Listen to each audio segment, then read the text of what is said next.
boy read books to an elderly blind man every day when he appeared at the square. But one day, instead of the man, a woman appeared and told him. At 10 years old, Arthur had discovered a safe harbor in the vast and colorful world of books, a silent refuge from the constant storm that raged in his home. His mother, Elizabeth, a woman whose once bright smile had been eclipsed by the darkness of alcohol, often found herself lost in bottles of cheap wine and strong liquor. Her dependence had started as a way to escape the loneliness and pain after her husband left her for another woman, leaving her with young Arthur and a broken heart.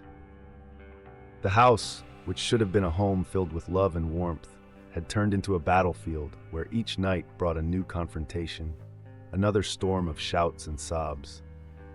Elizabeth, intoxicated, would often hurl words as sharp as knives, cutting through the night's silence, while Arthur, curled up in the corner of his small room, covered his ears in a futile attempt to block out the sounds. "You'll never be anything," she would scream, her words soaked in wine and despair, echoing off the peeling walls of their modest apartment. Elizabeth's boyfriend, a dark and often drunken presence, did nothing but sneer and light another cigarette, his half-closed eyes watching the chaos he helped fuel. Arthur learned early on that books were windows to other worlds, worlds where heroes triumphed, where magic was real, and where a child could be extraordinary. They were his silent friends, his wise counselors. With each page turned, he found adventures that carried him far away from the problems that surrounded him. His favorite was an old copy of the Chronicles of Narnia, a gift from his grandmother before she passed away. He imagined himself walking alongside Aslan, battling witches and discovering secret lands behind every wardrobe. With a book always in hand, Arthur frequently escaped to the city's central square, a place where the green grass and the coolness of the fountains stood in vivid contrast to his reality. The square had become his second home, a space where his imagination could run free, unchained by the circumstances of his real life. One particularly gray afternoon, while Elizabeth slept in a heavy, drink-induced slumber, Arthur grabbed his book and slipped out of the apartment. He ran through the streets, each step echoing with the hope of finding a few hours of peace. When he reached the square, he found his favorite bench empty, just as he had expected. With a sigh of relief, he sat down, opened his book, and began to read aloud, each word a wave that washed away a little of the pain he carried. This was Arthur's world, a world built of words and promises, a sanctuary made of paper and ink where he could be everything the real world would not allow. As twilight began to weave its soft light through the leaves of the trees, he lost himself in the stories of courage and adventure, each sentence a brick in the fortress he was building around his young and wounded heart. In that vibrant city square, filled with animated voices and the occasional murmur of the central fountain, Arthur found a presence that would become as vital to him as the pages of his books. It was during one of those fleeting afternoons, when the sunlight still played hide-and-seek with the clouds, that Arthur first saw the solitary figure of Samuel, an old man whose eyes, hidden behind a pair of thick dark glasses, could no longer see the world around him, but whose face was always turned toward the sound of life pulsing around him. Samuel was a regular in that square, always found on the same worn wooden bench, with a wooden cane resting beside him and an expression of serene expectation. Apparently abandoned by time and circumstances, he sat motionless, his face often lifted toward the sun, as if trying to catch every ray of light that his blind eyes could no longer perceive. One day, driven by a mixture of youthful curiosity and the empathy that naturally flowed from his young heart, Arthur approached the old man. With a book firmly tucked under his arm, he hesitated for a moment, observing the man whose presence seemed as rooted there as the trees that surrounded them. Inspired by a sudden burst of courage, Arthur cleared his throat softly, and without waiting for a response, began to read aloud, his voice trembling at first, but growing more confident as the words flowed. Tales of fearless knights and fierce dragons filled the air, and as Arthur read, he noticed that Samuel's lips curved into a gentle smile, a smile that spoke of gratitude and surprise. Although no words were exchanged, an invisible bond formed, woven by the stories shared between the boy and the old man. "Samuel," though enveloped in the darkness of his own world, radiated a kind of inner light that only those who have stories to tell possess. Day after day, the same scene repeated itself. Arthur would arrive, greet Samuel with a respectful nod, and dive into a new narrative adventure. Over time, the empty space on the bench beside Samuel became regularly occupied by Arthur. The square, with its whispering trees and indifferent passers-by, became a time capsule where a boy and an old man met to travel to distant lands through words. This daily encounter quickly transformed into an unexpected friendship, a bond forged not by shared visions, but by worlds imagined together. Arthur, who faced storms at home, found in Samuel and his reactions a safe harbor, a silent validation that there was more to life than the dark walls of his home. And for Samuel, these moments broke the monotony of his lonely days, bringing him the joy of stories that his eyes could no longer read, but that his heart could still feel. As autumn began to strip the trees of their leaves, one ordinary day turned into something different. Samuel was not in his usual spot on the bench. The space, now empty, seemed to wait, almost expectantly. Arthur, with a yet-to-be-read book under his arm, felt a pang of concern. He left the book on the bench, a silent marker of his presence and his promise to return, and walked away with a growing sense of uncertainty, wondering about the fate of his silent friend. That morning, like every other, Arthur hurried to the square, his heart light with anticipation. He carried a new adventure book under his arm, one he was certain Samuel would love. However, as he approached the usual bench where he met his old friend, his steps faltered, his heart skipped a beat. The bench, normally occupied by Samuel's comforting presence, was empty, leaving only the shadow of the trees to fill its space. Arthur looked around, confused and worried, as if expecting Samuel to emerge from some hiding place, smiling, ready for another story. But there was no sign of the old man. The empty bench felt like a cold shadow under the warm morning sun, and Samuel's absence weighed heavily in the air, almost tangible. Slowly, with the reluctance of someone not yet ready to accept the disconcerting reality, Arthur sat down on the bench. He opened the book, but the words danced meaninglessly before his eyes, each sentence a reminder of the missing listener who brought those adventures to life. There was no enthusiasm in his voice, no ears to receive the words spoken. All that remained was the echo of his previous readings, resonating in a square that suddenly seemed much larger and much quieter. With a sigh, Arthur closed the book.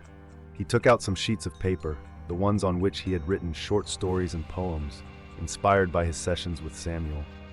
Carefully, he placed the book and the papers on the bench, arranging them as if they were a gift, a promise, an invitation for Samuel to return. On the book's cover, he left a handwritten note, simple words that read, "For Samuel, I hope you like it. Come back soon, your friend, Arthur." He then walked away, casting glances over his shoulder, half expecting, half fearing, that the familiar figure of Samuel would appear, slowly making his way to the bench. But there was no movement, no sign of his lost friend. With each step Arthur took, the distance between him and the bench seemed to widen, a silent chasm forming. The day passed, and the square continued its usual life. People came and went. Some paused to rest on the benches, briefly glancing at the book and papers Arthur had left, but none of them were Samuel.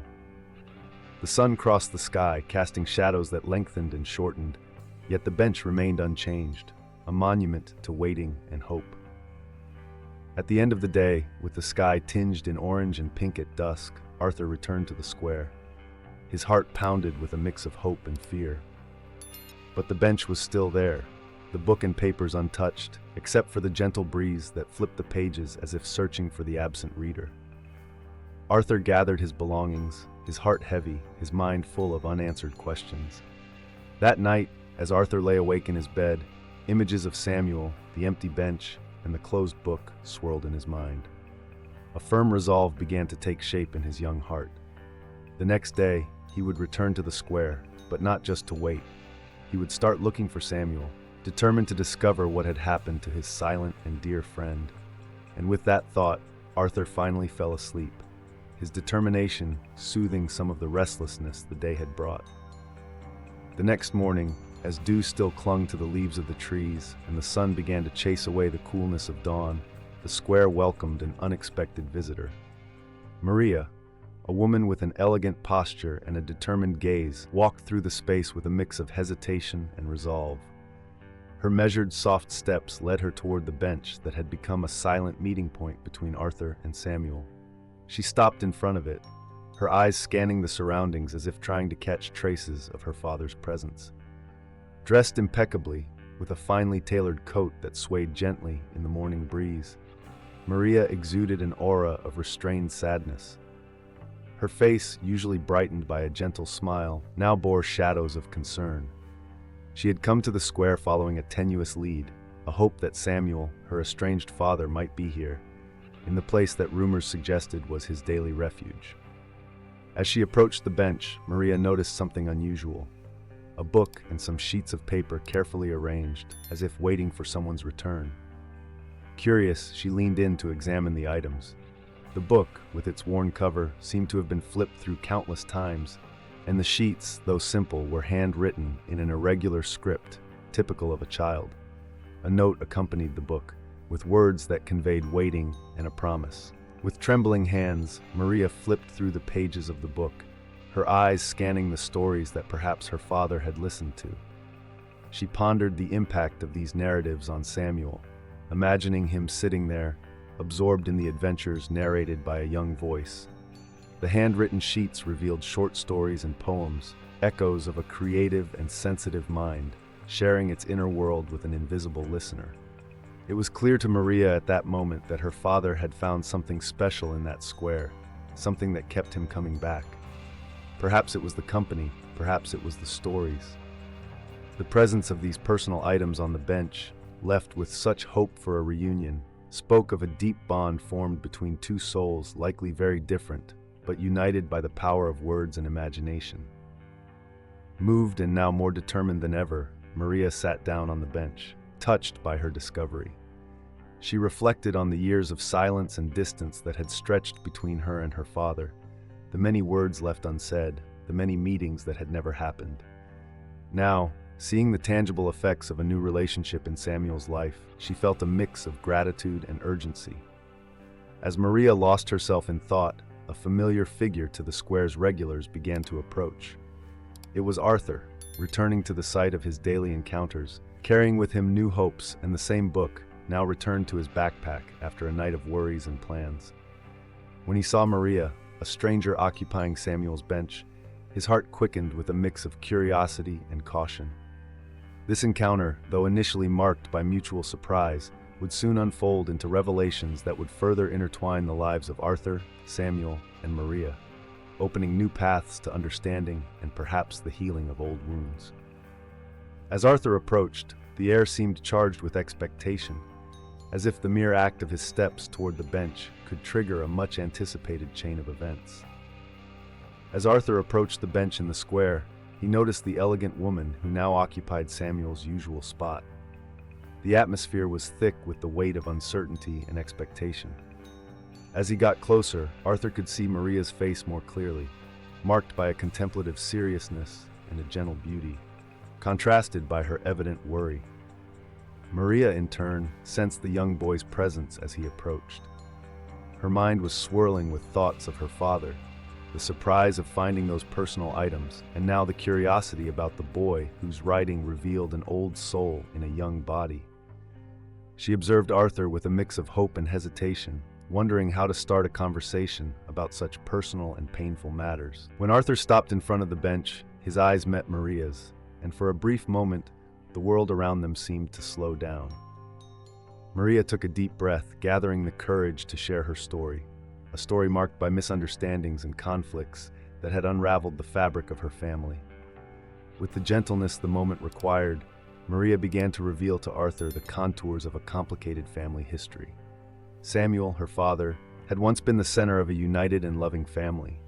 However, a serious disagreement years ago about decisions that affected everyone had created a deep rift. The argument escalated quickly, harsh words were exchanged, and wounded pride led to hasty decisions. Feeling misunderstood and isolated, Samuel distanced himself, choosing solitude over the constant family turmoil. This decision not only physically separated Samuel from his family, but also left an emotional void that Maria had struggled to understand and fill. She described how, over the years, Samuel's absence had become a silent presence in her life, a constant shadow that shaped her decisions and feelings. But recently, a recurring dream in which she saw her father asking for help had compelled her to seek reconciliation, to try to restore the bonds that had once united them. Maria shared with Arthur her deep desire to mend those broken connections, to bring Samuel back into the family fold, where discussions and disagreements could be replaced with dialogue and understanding. She spoke of the importance of facing the past, not to reopen old wounds, but to heal them with the balm of time and forgiveness. As Arthur listened intently, he felt a deep resonance with Maria's story. He understood, in his own way, what it meant to feel displaced, the need to escape in search of some kind of peace. Maria's determination to seek reconciliation touched something within him, perhaps a hope that, just as she wished to restore her family, he too might find a way to bring harmony back into his own life. As the conversation between Maria and Arthur flowed, Maria's resolve to find and reconcile with Samuel only grew stronger. And it was with this renewed determination that she expressed to Arthur her intention to continue the search for her father, wherever that might lead. Arthur, moved by Maria's story and the unexpected connection they now shared, felt inspired to help her on this journey. As daylight began to give way to the softer tones of twilight, Arthur and Maria remained seated on the bench in the square, deeply engrossed in a conversation that was slowly weaving together the threads of a plan. Young Arthur, driven by both a deep empathy and a strong desire to help Maria in her quest, found himself increasingly involved in Samuel's story. Memories of his encounters with the old man surfaced clearly in his mind, especially the moments when Samuel shared fragments of his thoughts and desires. Among those desires, one stood out with particular vividness. Samuel often spoke of his longing to watch the sunset from the highest point in the city, a place he described with a mix of nostalgia and hope. According to Samuel, it was a spot of unmatched serenity and beauty, where the horizon opened up in a spectacle of colors and light, offering a moment of peace and reflection. As Arthur detailed these conversations to Maria, he noticed how her eyes lit up with each word. For Samuel, this desire wasn't just an aesthetic preference.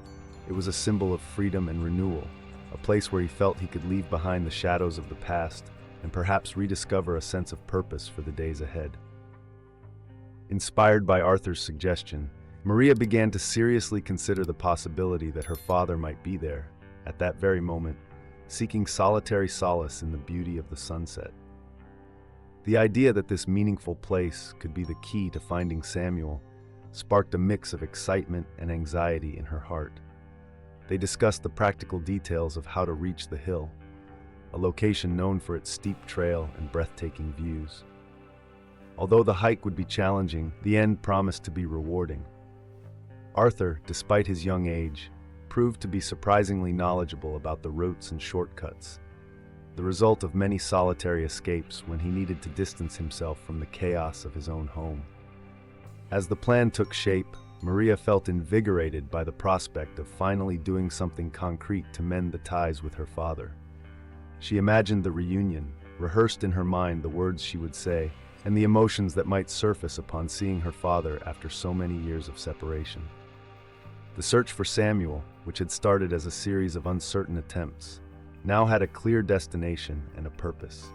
As the sun set, painting the sky in shades of orange and purple, the day slowly bid farewell, leaving behind a promise of continuity and new beginnings. Arthur and Maria rose from the bench, their hearts heavy with the emotional weight of the day, but also lightened by the hope that the next dawn would bring.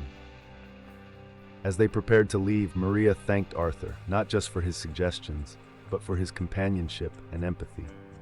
They agreed to meet the next day at dawn to begin the ascent to the hill, both aware that the path they had chosen didn't guarantee answers, but promised revelations, regardless of the outcome. And so, with the sky darkening and the first stars appearing, they parted ways for the time being, each returning home to rest and prepare for what could be one of the most significant days of their lives. After saying goodbye in the square, under a sky already sprinkled with stars, Arthur walked back home, his heart pulsing with a mix of hope and apprehension. The night enveloped the city with its mantle of silence and coolness, but inside Arthur, his thoughts were churning, fueled by the possibilities of the next day and the recent memories of his conversations with Maria. When he arrived home, the reality of his domestic environment hit hard. The door, barely closed, revealed the sounds of a heated argument coming from the kitchen, where his mother, Elizabeth, was at the epicenter of yet another turbulent night. The table was in disarray, empty bottles creating a desolate scene against the dim glow of the lamp. Arthur entered cautiously, his presence almost unnoticed. Elizabeth, her eyes glazed and speech slurred by the effects of alcohol, was arguing on the phone, her voice swinging between pleas and accusations. The words that escaped were windows into her internal struggles and disillusionments, painting a picture of someone adrift in a sea of despair. Gathering his courage, Arthur approached, his mind clear despite the day's exhaustion and emotions. "Mom," he began, his voice a whisper of determination and care, "don't you think it's time we try something different?" His suggestion was a veiled appeal for her to consider the possibility of seeking help, of trying to break free from the chains that alcohol had placed on her. Elizabeth, however, reacted with a mix of surprise and irritation. The idea of change, although necessary, was also a mirror reflecting her own flaws and vulnerabilities. She looked at Arthur, her gaze oscillating between confusion and defensiveness.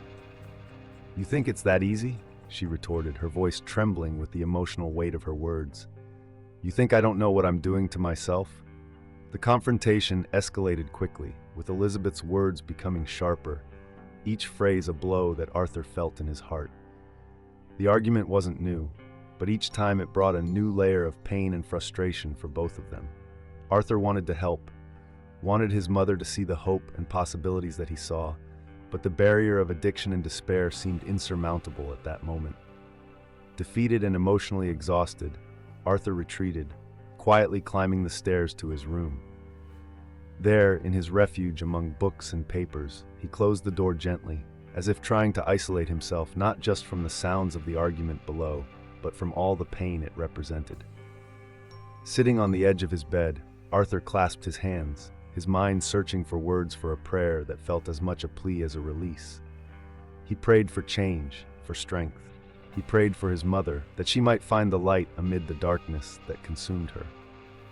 The words of his prayer were whispers, almost inaudible, but they carried the weight of his hope and unconditional love. Outside his room, the house remained cloaked in shadows and murmurs of an endless conflict, each sound a reminder of the battles yet to come. But within that small room, Arthur found a moment of peace, a brief respite before facing the world again. As the night wore on and silence finally settled over the house, Arthur lay awake, his thoughts eventually turning to the next day. The search for Samuel on the hill and the possible revelations that awaited offered a stark contrast to his current reality. With this thought, he finally allowed himself to rest, even if only for a few hours, before embarking on a new journey at dawn. As the first rays of morning sunlight cut across the horizon, painting the sky a soft orange, Arthur approached the square with a mix of anticipation and nervousness. The events of the past few days had been an emotional roller coaster, and he eagerly awaited any sign that his actions had helped bring some resolution to Samuel and Maria's saga. The cool morning air touched his face, a gentle breeze that seemed to carry the promises of the new day. The square, a familiar setting for his readings and meetings, now held a significant weight of memories and expectations. As Arthur walked along the stone path, his eyes eagerly searched for the figures of Samuel and Maria, unsure of what to expect. In the distance, he spotted two figures seated on the same bench that had so often served as the stage for their readings. Arthur's heart raced as he recognized Samuel, sitting more upright and confident than ever beside Maria, whose expression radiated a serene joy. The scene before him was almost pictorial, with the first rays of sunlight illuminating their faces, creating an almost magical aura around them. Samuel and Maria were engaged in an animated conversation, their faces lit up with smiles that spoke of forgiveness and renewal. The lines of worry that had previously marked Maria's features had given way to a softness that only reconciliation could bring. Samuel, in turn, looked rejuvenated, the weight of years and past hurts lifted by the presence of his daughter at his side. Arthur approached quietly, not wanting to interrupt the precious moment. Observing them closely, he could feel the palpable change in the dynamic between father and daughter. There was an ease in their interaction, a familiarity that could only be rebuilt with understanding and genuine love. As they noticed his approach, Samuel and Maria turned to Arthur with welcoming smiles. Samuel extended his hand in a gesture of gratitude, and Maria waved, her eyes shining with a mix of relief and happiness.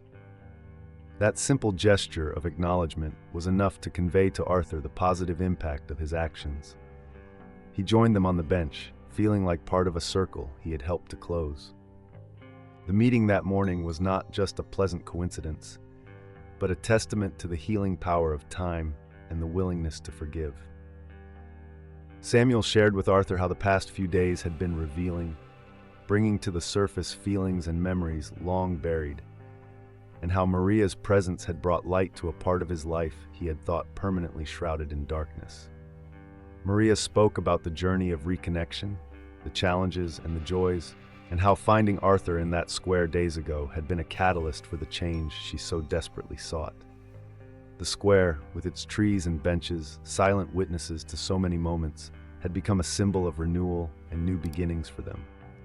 As the sun continued its ascent in the sky, bathing everything in its golden light, Arthur, Samuel, and Maria shared more than just conversations. They shared a mutual understanding and renewed respect. With a light heart and a mind full of hope, Arthur knew that the day in the square would be remembered as a turning point, not just for Samuel and Maria, but for himself, as he observed how small acts of kindness and understanding could transform lives. And with that realization, he prepared to return home, where new challenges and reconciliations awaited him. After the warm greetings and the initial moments of shared joy, Samuel, Maria, and Arthur settled more comfortably on the bench in the square, under the welcoming shade of an old tree that seemed to bless their reunion with its dancing leaves. The morning sun cast a golden glow over the trio, enhancing the sense of calm and renewal that filled the air. With the serenity of someone with deep stories to tell, Samuel began to describe how Arthur's readings in the square had been a balm for his troubled soul. He spoke in a soft voice, each word laden with emotion and gratitude, explaining how the stories of courage, adventure, and redemption, narrated by Arthur's gentle voice, had served as a bridge reconnecting him with feelings that had long been dormant in his heart. With every line you read, my young friend, I found echoes of hopes and dreams I thought I had lost, Samuel expressed, his expression reflecting a mix of nostalgia and contentment. The stories we shared, even if only through spoken words, brought light to my dark days and reminded me of the importance of forgiveness and hope. Maria, listening attentively, added her perspective, revealing how, while observing the interaction between her father and Arthur during her secret visits to the square, she had been inspired to take the first steps toward reconciliation. The readings had not only softened Samuel's heart, but had also touched hers, encouraging her to break down the barriers of resentment and open herself to healing through dialogue and mutual understanding. Words have incredible power, Arthur, Maria said, her face illuminated by the recognition of this simple yet profound truth. They can build bridges over chasms that once seemed insurmountable. Your dedication to sharing these stories was the first step in bringing my father back, not just to me, but to himself. As Arthur listened to Samuel and Maria's words, he felt a mix of humility and pride. The realization that his afternoons of reading, which had started as a personal escape from his own turmoil, had had such a transformative impact, reinforced his belief in the power of empathy and cultural sharing. He understood, perhaps for the first time with such clarity, that every word he read aloud had sown small seeds of change, which were now blooming before his eyes. The trio shared a moment of contemplative silence, absorbing the revelations and emotions flowing freely between them. The square, with its constant buzz of visitors and the soft chirping of birds, seemed like a world apart, a small oasis of peace where the past could be seen with new eyes and the future could be shaped with renewed hope. It was clear to Arthur, Samuel, and Maria that their reunion in the square was not just a happy coincidence, but a sign that they were on the right path. With lighter hearts and minds open to the possibilities of tomorrow, they began to discuss the future, exploring how they could continue to build on the foundation of forgiveness and understanding they had established.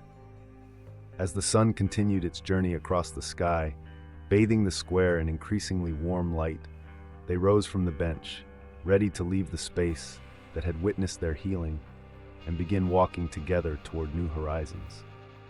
As Arthur walked away from the square, his steps were driven by a newfound resolve, forged by the stories of reconciliation and renewal he had witnessed between Samuel and Maria.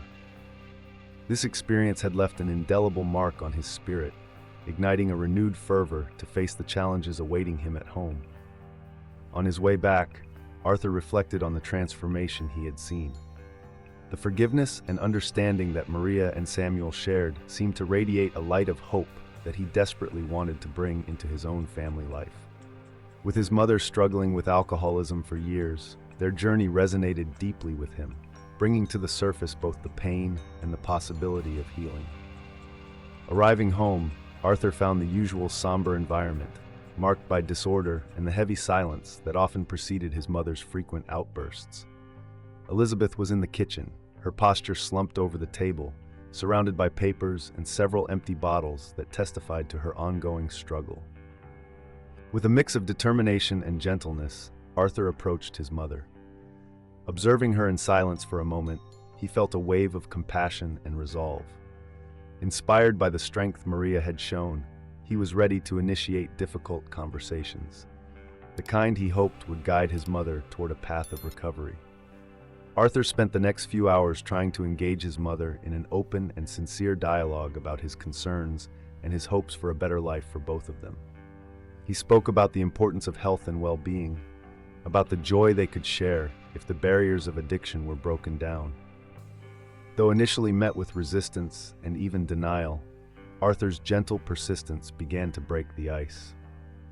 Elizabeth, though skeptical and clearly struggling with the idea of change, began to show signs of receptiveness as she listened to her son speak with such passion and hope. The seed of change had been planted, and Arthur knew it would require patience and consistency to help it grow. As night fell, a conversation that had started tense and uncomfortable turned into a more open and thoughtful dialogue. Arthur shared stories of people who had overcome similar difficulties, emphasizing that help was available and that recovery, while challenging, was entirely possible with the right support. Encouraged by the progress, however small, Arthur began to plan how he could bring more resources and support to his mother. He would research local support groups, consult professionals, and continue to foster an environment at home that encouraged sobriety and health. As he prepared to retreat to his room, reflecting on the steps that would need to be taken in the coming days, Arthur felt a mix of exhaustion and hope. His determination to change the dynamics at home was strong, fueled by his love for his mother and the belief that, just as Samuel and Maria had found a path to reconciliation, he and his mother could find theirs as well. With this thought, Arthur fell asleep, but not before offering one last silent prayer for strength and wisdom.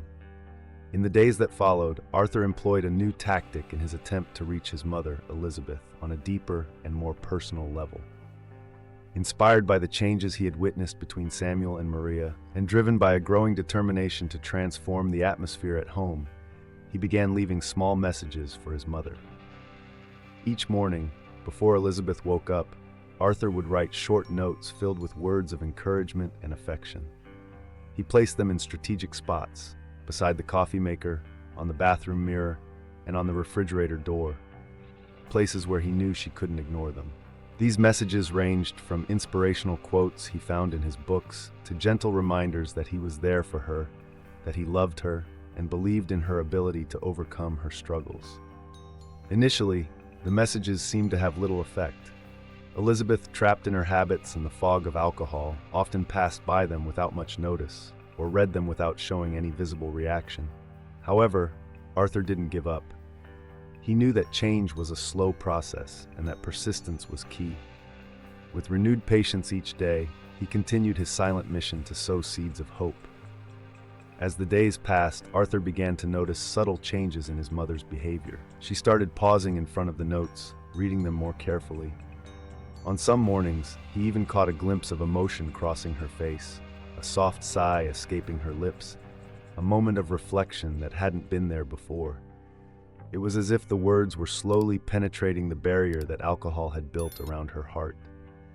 Encouraged by these small signs of progress, Arthur began to include in his messages little anecdotes about people who had overcome similar challenges. He talked about the importance of health, family, and the joy of living without the chains of addiction. Each message was a seed of possibility, planted with the hope that one day it would take root and blossom.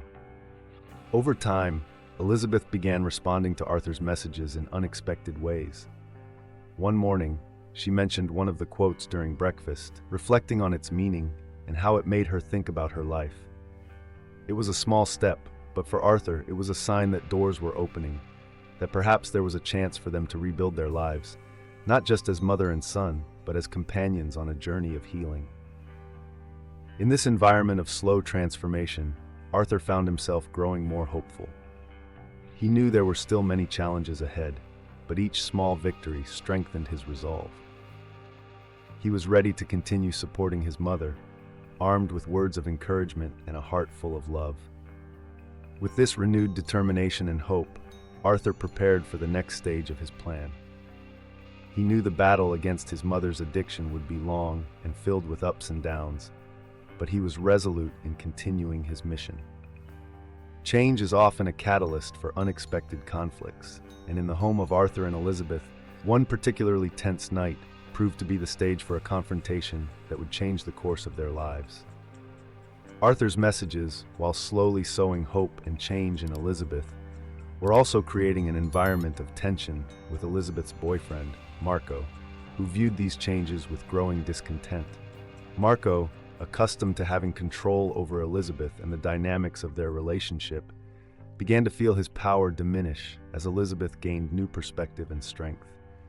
On a dark twilight evening, as shadows lengthened and the sky turned a deep blue, Marco arrived home with the storm of his frustration simmering beneath the surface. Arthur was in the living room, organizing some of the books and notes that had become tools of transformation, when Marco entered, his expression laden with barely contained anger. The air grew thick, charged with an electric energy that preceded the storm. Marco, his voice raised and tone accusatory, confronted Arthur directly, his ire focused on the young man he saw as the source of Elizabeth's growing defiance. "You're filling her head with nonsense, making her think she can leave us," Marco snarled, advancing menacingly toward Arthur. "You think you're better than me? That you can drive us apart?" Arthur, though younger and less physically imposing, stood his ground, his courage forged in countless nights of challenge and hope. "I'm not trying to drive anyone apart," he responded, his voice steady. "I'm just trying to help my mom see that she can have a better life, free of all this."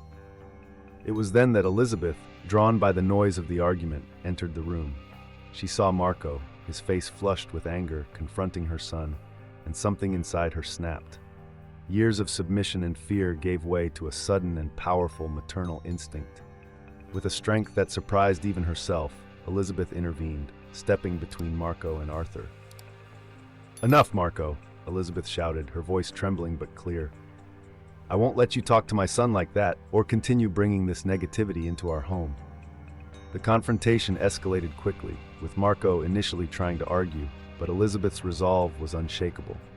She, who had for so long been a passive spectator in her own life, was now in control, empowered by the changes she was beginning to internalize. "You need to leave," Elizabeth said, firmly pointing to the door. "I don't need you. Not anymore." Marco, defeated and stunned by the turn of events, finally relented. With one last scathing look at Arthur and Elizabeth, he left the house, slamming the door behind him. Marco's departure, though tumultuous, left a liberating silence in its wake. Elizabeth, still trembling from the adrenaline of the confrontation, turned to Arthur, her eyes meeting her son's in a moment of mutual recognition. For the first time in a long while, mother and son shared a sense of true freedom and possibility. That night, as the house finally quieted and the tension dissipated, Elizabeth approached Arthur and, with a tight embrace, murmured words of gratitude and love. Arthur, feeling the weight of the moment, knew that the journey ahead would still be challenging, but there was now a new hope, a promise of renewal and growth. In the calm that followed after Marco's departure, the home of Arthur and Elizabeth seemed to breathe easier, as if the walls had shed years of tension and fear. The power of Elizabeth's words, a cry of liberation that had in an instant undone years of submission, still echoed in the room. Feeling the magnitude of what had just happened, Elizabeth found herself in a state of deep reflection about the life she had led and the one she could still have. The next morning, a new day dawned, not only in the sky but in the hearts of mother and son. Elizabeth awoke with a firm resolve, a decision she had made in the silent hours of the night.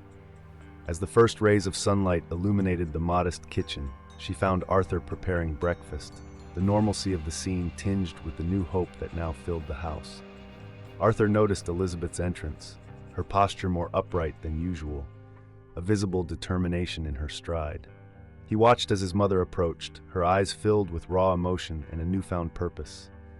Without a word, Elizabeth knelt before Arthur, her hands trembling slightly as she reached for his. In that humble gesture, Elizabeth began to unravel the knots of years of pain and regret. "Arthur, my dear son," she began, her voice thick with emotion, "I ask for your forgiveness, for all these years, for everything you've had to endure." The words, though simple, carried the weight of a broken heart seeking to mend. Arthur, surprised and deeply moved by his mother's sincerity and vulnerability, felt the walls he had built around his own heart begin to crumble. He held Elizabeth's hands, encouraging her to continue, to share the burden she had carried alone for so long. "I promise you today that I will seek help," Elizabeth continued, her eyes locked with Arthur's, seeking not only forgiveness but the strength to move forward. "I want to change. I want to be the mother you deserve. I will no longer let alcohol control my life." Deeply touched, Arthur helped Elizabeth to her feet, the gesture symbolizing his support and willingness to walk beside her on this journey of healing. Together, they discussed the next steps. Elizabeth, with the determination of someone given a second chance, committed to scheduling an appointment with an addiction specialist, ready to face the challenges of treatment and recovery. In the days that followed, the home that had once housed discord and despair began to transform into a place of support and understanding. Elizabeth took the necessary steps, seeking resources in the community and enrolling in a local recovery program. Arthur, in turn, took on the role of a steadfast ally, encouraging his mother with each small progress, each day without alcohol being a victory. As Elizabeth took her first steps into her new life, Arthur felt a deep sense of pride and renewed hope. They knew the journey would be long and at times painful, but they were ready to face it together, one day at a time. As the days turned into weeks, the atmosphere in Arthur and Elizabeth's home became noticeably lighter and more hopeful. Elizabeth's decision to seek help and give up alcohol began to reflect not only in her health, but also in the quality of life at home. Each day without alcohol was a silent celebration, a milestone in their shared journey of recovery and renewal. One particularly bright morning, when the sun seemed to bathe everything in an extra glow of promise and possibility, Elizabeth decided it was time to add a new source of joy to her renewed life. She surprised Arthur with a small, lively addition to the family, a puppy she had brought home from a local shelter. The dog, with soft fur and bright eyes full of curiosity and enthusiasm, was immediately welcomed by Arthur with a mix of surprise and joy. Elizabeth watched, a warm emotion filling her chest, as Arthur petted the puppy, who responded with quick licks and a frantically wagging tail. She saw this moment not just as a gift for her son, but as a symbol of her renewed commitment to life and to him. "He needs a name," she said, smiling as she watched the interaction, "and a new beginning, just like us." With the arrival of the puppy, whose energy and innocence filled the house with new life, Elizabeth proposed that she and Arthur start a new tradition together. She wanted to rebuild their relationship, strengthening the bonds that had been stretched to the limit in the previous years. "How about we start going out together? We can take our new friend for walks in the park, explore new places," Elizabeth suggested, excited about the idea of spending more quality time with her son in a different environment, far from the shadows of the past. Arthur, feeling a wave of affection and gratitude for his mother, agreed enthusiastically. He saw in these outings a chance to discover new aspects of his mother, from whom he had grown distant due to the years of tension and difficulties. The idea of regular outings, of sharing simple but meaningful moments, was appealing and offered a glimpse of the normalcy and happiness they both longed for. In the weeks that followed, Elizabeth and Arthur began to implement these small excursions. They visited local parks, explored nature trails, and occasionally stopped at cafes, where they would talk about everything and nothing, laughing and learning more about each other. The puppy, whom they finally named Sparky due to his boundless energy, became a constant catalyst for laughter and lighthearted moments. These outings were not just a way to pass the time, they were healing sessions, moments when mother and son could reconnect and build a new foundation for their relationship. As the sun set, painting the sky with a vibrant display of colors that reflected hope and renewal, Elizabeth and Arthur, accompanied by Sparky, their ever-energetic puppy, found themselves in a quiet clearing of the local park. They had made this place one of their favorite refuges, a visible symbol of the new chapter in their lives. The green grass beneath their feet was like a carpet inviting new journeys and new beginnings, and the trees around them whispered stories of resilience and rebirth. This idyllic setting mirrored the transformation in their personal lives. Forgiveness had proven to be a powerful force, not only freeing Elizabeth from the chains of her tumultuous past, but also restoring the trust between her and Arthur. The process of forgiveness, though often painful and complex, had brought a clarity and peace that neither of them had believed possible. Arthur, watching his mother play joyfully with Sparky, realized how far they had come. Elizabeth's easy laughter, so rare during the years of her struggle with alcoholism, was now a frequent melody that filled their home. Each shared moment of joy reinforced the preciousness of the second chance they had been given. Elizabeth's journey to sobriety, strengthened by Arthur's constant support, had taught them both the invaluable lessons of patience and persistence.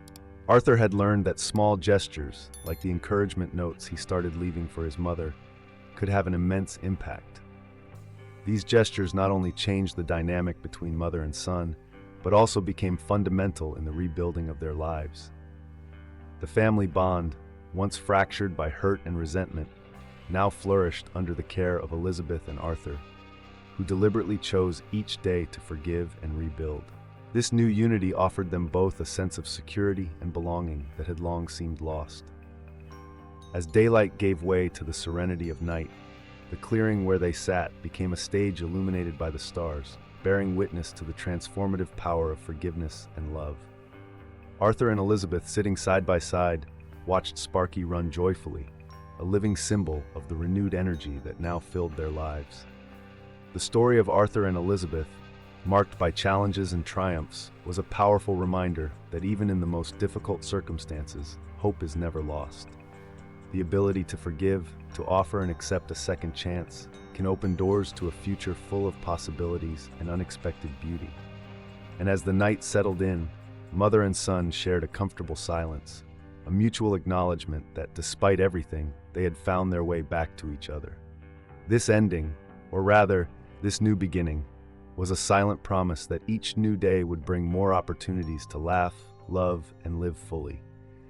They had learned that forgiveness was not just a gift you give to others, but a precious gift you give to yourself. So, if you're not subscribed yet, click on the subscribe button below and join our community. Thank you for your support and see you in the next videos.